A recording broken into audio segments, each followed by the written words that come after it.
Deus? Vou dar uma boa noite mais animada. Boa noite, povo de Deus! Isso, vou colocar a voz nessa garganta aí. Meu nome é Alex Calado, para quem não me conhece. Tenho 36 anos, embora não pareça, né? Eu sou um rapazinho de 22, é claro. Eu me sinto assim, minha coluna não se sente, mas eu me sinto. Sou casado com a Nívia, que está ali, uma esposa orgulhosa de ter o marido que tem, né? Eu sei com certeza. E sou pai do Pedro Henrique, que está brincando. E hoje vou compartilhar uma palavra assim, muito rica, né? Esse trecho que eu vou trazer do Evangelho.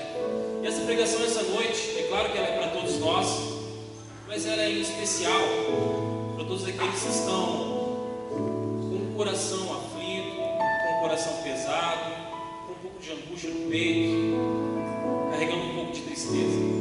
Essa palavra é para aqueles que estão na luta contra o desânimo, na luta contra o desamor, na luta contra o pecado.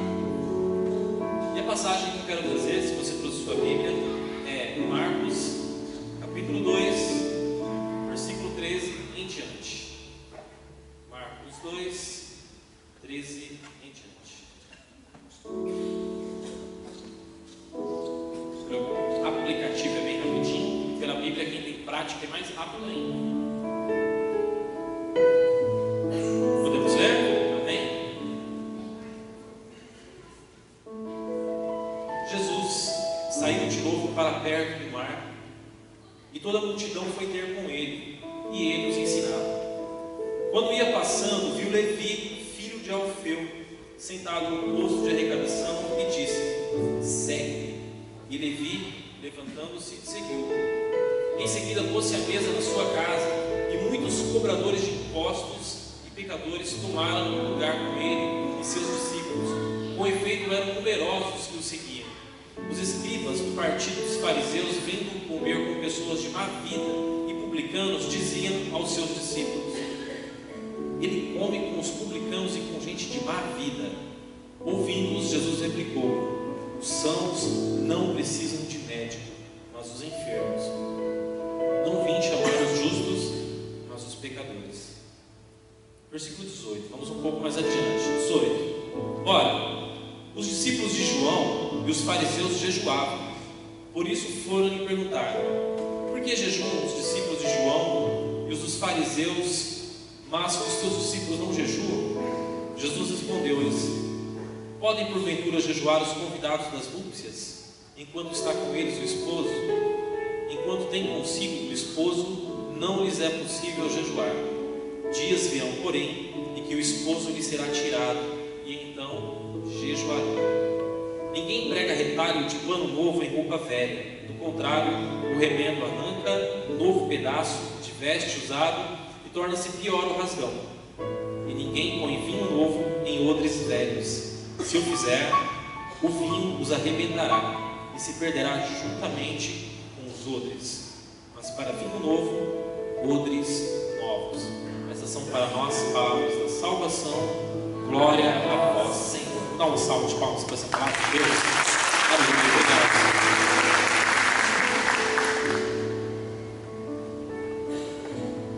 Hoje eu estou bem enjoado. Quer ver? Vamos dar de novo uma salva de palmas, porque foi muito fraco essa salva de palmas. Tem isso, gente. Eu falei que eu tenho 36 anos de idade. Eu tenho certeza que eu estou aqui uns 10% mais velhos do Agnus Dei. Eu tenho palmas mais fortes do que vocês. Que é isso? Vamos lá. Gente, nessa passagem, Jesus, ele está caminhando com seus discípulos e ele encontra ali Levi, filho de Alfeu, que é Mateus, que era cobrador de impostos. Os cobradores de impostos naquela época, eles eram tidos como pessoas desonestas. Eles cobravam a mais e pegavam parte para eles. Grande parte deles, 99% deles faziam isso, para não falar que 100% fizeram, porque a má fama deles era gigantesca. Todos os tinham, os funcionários do fisco daquela época, como pessoas de má vida, como pecadores, como ladrões. Roubavam imposto, pegavam dinheiro que não era deles. E Jesus olhou para ele, para aquele pecador, para aquela pessoa tida como uma pessoa de má fama, de má vida, e falou: vem. E Jesus foi comer na casa dele. só que interessante, que Jesus estava lá com pessoas pecadoras, pessoas de má vida. Forte isso, não é verdade? Alguém fala assim, era uma pessoa de má vida, essa é uma pessoa de má vida, muito pesado. E era justamente ali que Jesus estava, no meio daquelas pessoas. E quando falaram para Jesus, começaram a comentar na realidade entre eles e falando com os discípulos, Jesus ouviu aquilo e falou assim, olha, os sãos não precisam de médico, quem precisa de médico é quem está doente. Jesus ele acaba falando então para aquelas pessoas, quem precisa de alguém que nos salve não é quem está em segurança, quem precisa de um herói salvador é quem está em perigo. E muitas vezes nós nos encontramos em perigo, não é verdade? E nesse caso em específico, um grave perigo de ir para o inferno. Eu acredito que não é o caso de ninguém aqui, né? Mas muitas vezes nós caímos na armadilha do pecado. É claro que eu acredito que esse não é o caso aqui, mas Jesus ele veio justamente para isso. Jesus veio para nós pecadores, para nos salvar. Jesus vem e ele vem para estar no meio de nós. Pode ter certeza de uma coisa: Jesus está hoje aqui no meio de nós, porque nós somos necessitados da misericórdia de Deus. Eu não sei quanto a você, mas eu preciso de um herói salvador. Se alguém precisa de um salvador, levanta a mão. Só eu preciso. Obrigado. Eu achei que era só eu. E logo começaram a falar com Jesus, a criticar ele, os discípulos, mas ao final lá, os discípulos de João Batista estavam jejuando, os fariseus estavam jejuando, e mais uma vez eles começam a reparar o comportamento de Jesus e dos discípulos, e começam a falar isso é o comportamento de quem se diz homem de Deus. Eles não jejuam. E Jesus fala, não é possível para quem está na festa de núpcias jejuar. É claro que Jesus está falando de si próprio. Ele é o esposo. Jesus é o Messias. Ele é aquele prometido por todos os profetas do Antigo Testamento. Ele é o Messias, aquele que vem para nos salvar. Ele é aquele prometido que vem para nos remir dos pecados e nos tirar do mundo do pecado. Jesus falava de si próprio. Na vida, nós temos duas certezas. Eu acho que a maioria já ouviu falar isso aqui alguma vez. Na vida nós temos duas certezas, não é verdade? A primeira é de que nós vamos morrer, e a segunda é de que nós vamos tomar decisões. Não é isso? A primeira certeza, nós vamos morrer. A segunda é de que nós vamos tomar decisões. Os nossos pecados são frutos de decisões erradas que nós tomamos. Frutos de decisões erradas. Nós podemos tomar várias decisões com relação a várias coisas. Se eu estiver passando aqui, caminhando, e estiver esse púlpito na minha frente, eu posso desviar dele e continuar andando. Eu posso passar por esse púlpito e empurrá-lo ao lado. Eu posso derrubar no chão. Jamais faria isso. Na nossa vida também é assim. Nós tomamos as decisões erradas. E graças a Deus nós temos um herói salvador que é Jesus Cristo, que vem e nos ajuda a tomar as decisões certas, que vem e nos ajuda a dominarmos. Nós precisamos conhecermos para que nós possamos nos dominar. Jesus é esse que vem em nosso socorro. O vinho na Bíblia, como fala aqui logo no final, em que ele fala, não se põe remendo novo em roupa velha, e não se coloca vinho novo em odres velhos. Vinho na Bíblia é alegria. Todas as vezes em que nós vemos vinho na Bíblia, o vinho ele significa a alegria que vem de Deus. Em outros momentos ele fala também daquela alegria embriagante também, que é a pessoa que acaba ficando alcoólatra e acaba indo para uma alegria errada, para uma euforia. E na Bíblia nós também podemos ler muitas vezes esse vinho da alegria. E o vinho aqui é a alegria que vem de Deus. E ele fala, não se põe vinho novo em odres velhos. Não se pode colocar essa alegria nova, essa novidade que vem de Deus, essa alegria que vem do coração de Deus, se nós estivermos com o coração envelhecido. Não envelhecido em idade, mas envelhecido com comportamentos de pessoas que ainda não conheceram a Deus. A Bíblia é dividida entre Velho Testamento e e Novo Testamento. Antes de Cristo, depois de Cristo. A nossa vida também é assim. Antes de Cristo, depois de Cristo. Nós que queremos essa alegria nova, essa novidade que vem do coração de Deus, não podemos tê-la firmemente em nosso coração se ainda estivermos com as mesmas manias e atitudes de homens de antes de Cristo. Homens velhos. Para quem não sabe o que é odre, esse odre é uma bolsa de couro que eles colocavam líquidos dentro para viajar, alguns colocavam água. Tem passagem na Bíblia que mostra odre com leite, e eles também colocavam para armazenar vinho, uma bolsa de couro com uma tampa. A gente sabe como que é o couro. O couro, quando ele envelhece, ele enruga, ele endurece, fica rígido, perde a elasticidade. Enquanto o vinho novo ainda está em fase de fermentação, ele ainda está liberando gases. E quando se coloca esse vinho novo ainda fermentando, liberando gases, numa bolsa velha, num odre velho, ela rasga, quebra-se as costuras, estoura, vaza-se e perde tudo. Impressionante. Como nós também, quando nos falta essa alegria de Deus, quando nos falta o encontro com Cristo, como que a gente também fica parecido com uma bolsa de couro velho, enrugada, ranzinza, carrancuda, duro, com o coração duro, sem oração, às vezes até fedido, né? Bolsa de couro deve feder, não fede não? Se tiver jogado no canto, né? Pois é. Muitas vezes a gente se parece assim quando nos falta essa alegria de Deus. Muitos pensam que para ser feliz, para ser alegre, a gente precisa ser universal. E a gente sarcástica, né? A gente precisa estar, estar com tudo em ordem, estar com muita grana no bolso. Aí sim a gente é feliz, né? Está tudo tranquilo, eu tenho 4 carros na garagem, eu tenho bastante grana, então eu estou feliz. Mas a gente sabe que a alegria não é isso. Quantos artistas a gente não vê na televisão, a gente assiste TV e vê quantas e quantas pessoas muito ricas, milionárias, se matando, não é verdade? Morrendo por suicídio. Tinham tudo que qualquer pessoa do mundo gostaria de ter: riqueza, fama, dinheiro. Riqueza, fama e dinheiro foi redundante, mas é isso aí. As pessoas tinham tudo que todos queriam ter, não é verdade? Mas não eram felizes.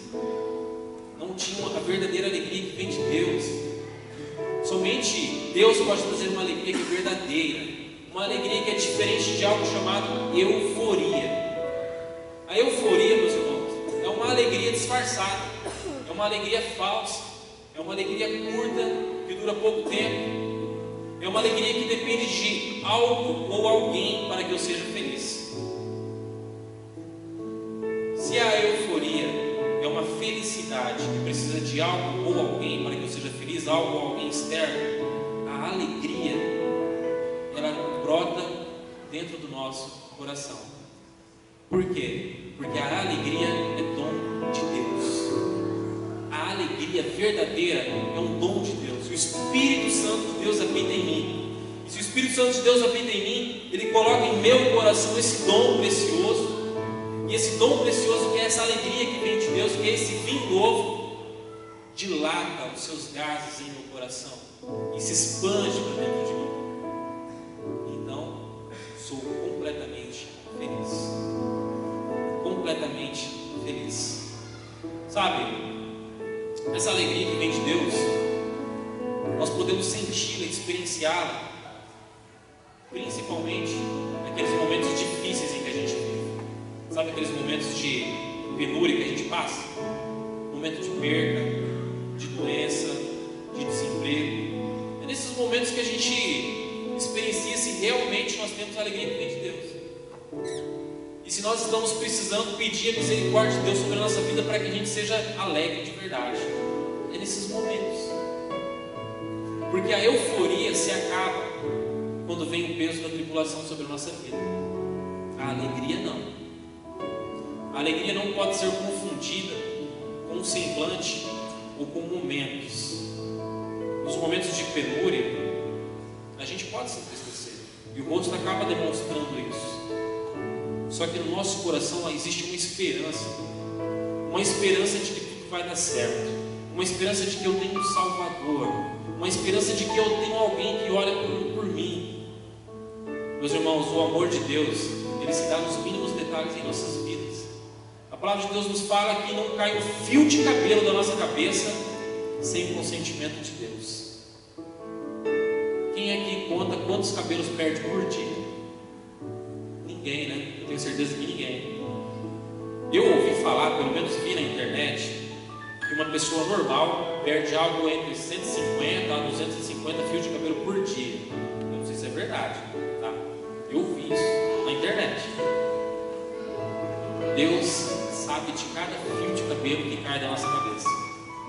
Meus irmãos, aquilo que para nós é insignificante, para Deus significa muito. Aquilo que para nós não tem valor nenhum, que fica lá na nossa escova, e que às vezes a gente tem que pegar aquela escova e tirar aquele duelo de cabelo, sabe? Aquilo que cai no ralo, e quem é casado, o homem acaba tendo que ir lá tirar, né, amor? Do ralo, quando você tupia. Então, que para mim não tem valor nenhum aquilo lá, para Deus tem muito valor. Deus vê cada fio de cabelo que cai na nossa cabeça. Ele olha para nós. Olha só, eu quero exemplificar essa alegria pegando o exemplo de dois homens de Deus que passaram uma penúria muito grande e ainda assim eles tiveram uma força tremenda para louvar a Deus. Tremenda, tremenda. Eu peguei esses caras aqui como exemplo na minha vida durante muitas vezes. Inclusive durante 2 vezes marcantes na minha vida eu peguei eles como exemplo. E eu fiz questão de seguir o exemplo deles. Uma vez eu lembro que eu já era casado, tinha um Pedro, e eu perdi um emprego. Aí sabe como é que é? Pai de família perder emprego, a gente fica muito preocupado. Primeira coisa que eu fiz, perdi o emprego, beleza. Vim aqui na capela, ajoelhei e louvei a Deus. Falei, Senhor, obrigado. Obrigado por tudo. Minha vida está nas suas mãos e fiz um louvor a Deus. E só louvei. Outra vez em que eu passei por grande tribulação, uma tristeza muito grande, foi quando eu perdi meu pai. E eu fiz questão, naquele momento todo e até hoje, fazer apenas orações de agradecimento e louvor a Deus. Nenhuma lamentação, nenhuma. Só louvor. Só louvor. Quando nós tomamos essa atitude de fazer louvor a Deus, quando nós colocamos isso no nosso coração, isso se reflete em atitude. E a atitude gera postura. E a postura gera resultados. Olha só que interessante isso. Tudo que está no nosso coração a gente faz gerar atitudes, a atitude gera uma postura e a postura gera um resultado positivo na nossa vida. Atos 16, 20. Vou ler bem rapidamente, você anote aí. Atos 16, 20. Fala assim: Paulo e Silas, eles andavam pregando o evangelho. Aí tinha uma mulher lá possessa que ficava atrás deles, falando: olha só, esses caras aqui são os servos do Deus Altíssimo. Eles são servos do Deus Altíssimo. E isso começava a incomodar eles. Paulo pregava e no meio da pregação de Paulo a mulher ficava gritando no meio: esses homens são servos do Deus Altíssimo. Eles se irritaram. Paulo e Silas ficaram extremamente irritados, até que Paulo olhou e falou: sai, demônio maligno. A mulher se libertou daquele demônio que a possuía. Só que ela tinha um demônio de adivinhação. E ela era escrava de uma pessoa lá, e essa pessoa se irritou porque falou: bem, meus lucros foram embora, porque ele lucrava com as adivinhações dela. Então denunciou Paulo e Silas. E olha só o que aconteceu aqui em Atos 16, 20. O povo insurgiu-se contra eles, e os magistrados mandaram arrancar-lhe as vestes para açoitá-los com varas. Depois de lhes terem feito muitas chagas, meteram-os na prisão, mandando ao carcereiro que os guardasse com segurança. Este, conforme a ordem recebida, meteu-os na prisão inferior e prendeu-lhes os pés ao seco. Pela meia-noite, Paulo e Silas rezavam e cantavam um hino a Deus, e os prisioneiros o escutavam. Subitamente sentiu-se um terremoto tão grande que se abalaram até os fundamentos do cárcere. Abriram-se logo todas as portas e soltaram-se as algemas de todos. Palavras do Senhor, graças a Deus. Meu irmão, veja que loucura que é essa passagem. Que motivo tinham aqueles homens para estar louvando a Deus e cantando um hino ao Senhor e estarem rezando? Eles foram humilhados humilhados, eles foram julgados um pouco antes, se você quiser ler, eles foram julgados e condenados por um bem que eles haviam acabado de fazer. Eles libertaram uma mulher de um demônio. Eles haviam sido presos justamente por causa disso. Arrancaram a roupa deles e açoitaram e fizeram muitas chagas.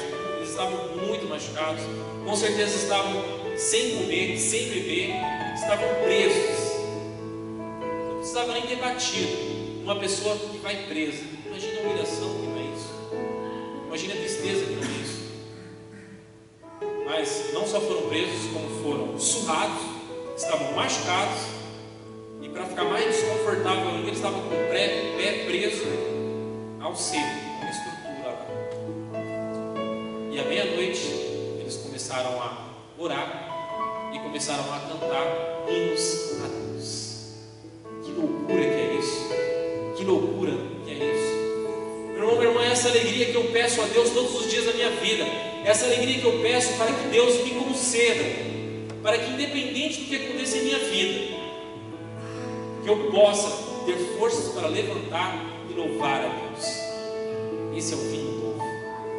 É essa alegria que vem de Deus, que é fruto do Espírito Santo, que só pode ter odres novos, pessoas novas. Meu irmão, minha irmã, não tem tempo ruim para quem é de Deus. Fala para quem está do seu lado, não tem tempo ruim para quem é de Deus. Não tem. Não tem, porque quem é de Deus sabe quem coloca a sua confiança. Lá em 1 Pedro, no capítulo 5, versículo 7, nós lemos que confiai-lhe todas as vossas preocupações. Confiai a Deus todas as vossas preocupações, porque Ele tem cuidado de vós. Meu irmão, minha irmã, quem é odre novo, quem é nascido de Deus, sabe muito bem quem coloca a sua confiança. Pode parecer que o mundo está caindo à nossa volta. E muitas vezes está. Muitas vezes não apenas parece, muitas vezes é verdade. Parece que está tudo caindo, tudo desmoronando, tudo dando errado. Mas nós sabemos em quem nós confiamos. Nós sabemos em quem nós esperamos. Nós temos uma fé. A palavra de Deus nos fala que a fé é o fundamento da esperança. É aquilo que dá estrutura para a nossa esperança. E nós temos uma esperança em Deus. Nós temos a esperança naquele que nós temos a plena certeza de que olha para nós todos os dias. O Evangelho de Jesus é o Evangelho da alegria. É o Evangelho de quem tem vinho novo. De quem consegue se alegrar mesmo nos momentos de dificuldade. De quem consegue louvar a Deus mesmo quando tudo parece estar se abalando. Mesmo quando as estruturas parecem estar ruindo. A gente costuma dar muita ênfase apenas aos momentos da paixão de Cristo, aos momentos difíceis do nosso Senhor. Mas a paixão de Cristo, meus irmãos, durou 18 horas. Já a ressurreição de Cristo perdura até hoje.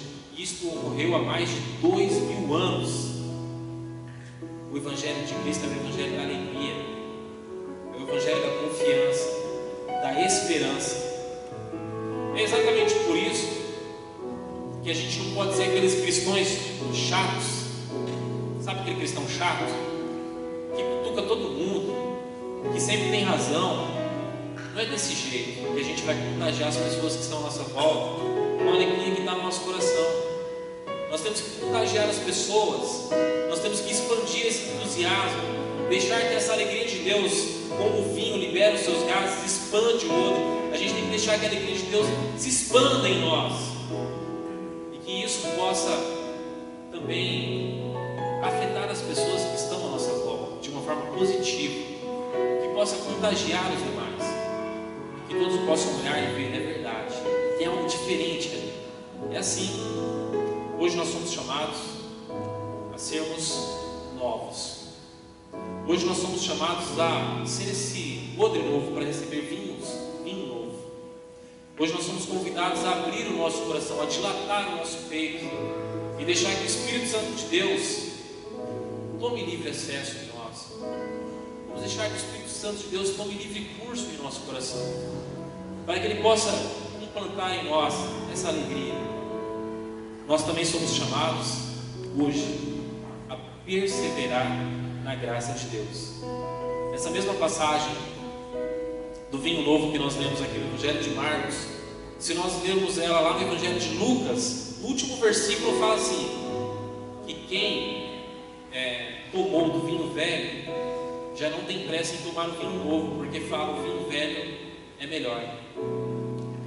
Nós também somos chamados a sermos esses odres novos, que com o vinho que Deus coloca em nós, com essa alegria, a gente persevere e nós possamos envelhecer com esse vinho em nós.